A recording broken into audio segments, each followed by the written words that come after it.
కళ్ళు కాటు కవెడితే కన్యాకుమారిని నా కళ్ళు చూడపోతివి బొమ్మల నడుమ బొట్టు వెడితే పల్లెతనంగుంటను నిన్నే ఇడిసి పెట్టను అవ్వయ్యకు చిన్నదాన్ని శివంగి పిల్లను చిన్న చూపు చూస్తే నిన్ను నేను ఇడిసి పెట్టను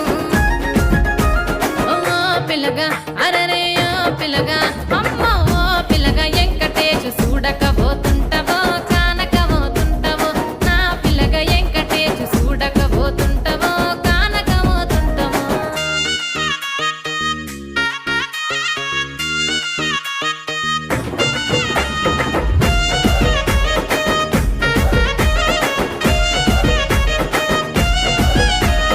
మన ఊరిలో నన్ను మించే అందమెవరికున్నదో